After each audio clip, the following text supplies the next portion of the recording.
po natin ang pakiisa ng Philippine National Police sa isinagawang 3rd National Peace Convention dito sa Quezon City Meetings, Incentives, Conferences at Exhibition Center.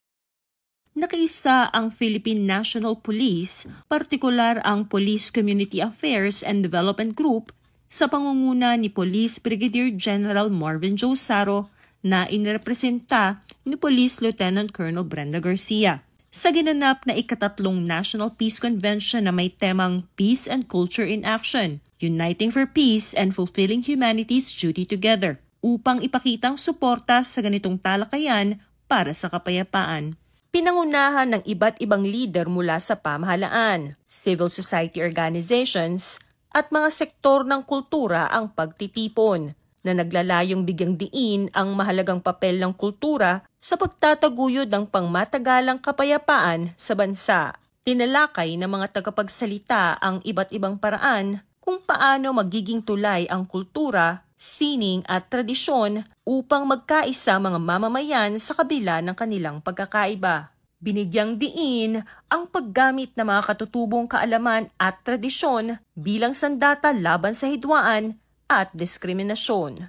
Bukod sa mga panayam at talumpati, nagkaroon din ng mga cultural presentation mula sa iba't ibang rehiyon na nagpakita ng yaman at ganda ng kultura ng Pilipinas. Ang mga presentasyong ito ay nagbigay diin sa mensahe ng pagkakaisa at pagrespeto.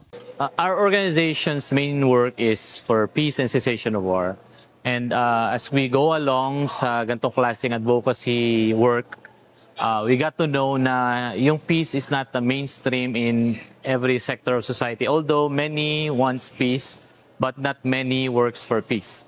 So this is our attempt to put peace in the mainstream society in different sectors, from lawmaking, religion, and then peace education, youth, women, and even in the media. So we were the first to host the first National Peace Convention. And then we tried to sustain it to 2nd, and now we're on the 3rd. And hopefully we can still move along, and then it will become bigger and bigger. As you can see today, it was a successful event. So the venue was filled with peace advocates in different parts of the country.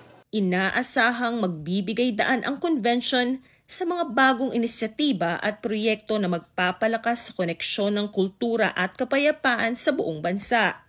Lalo na at kaisa ang Philippine National Police sa pagsulong ng kapayapaan at kaayusan sa bayan para sa isang maunlad na bagong Pilipinas.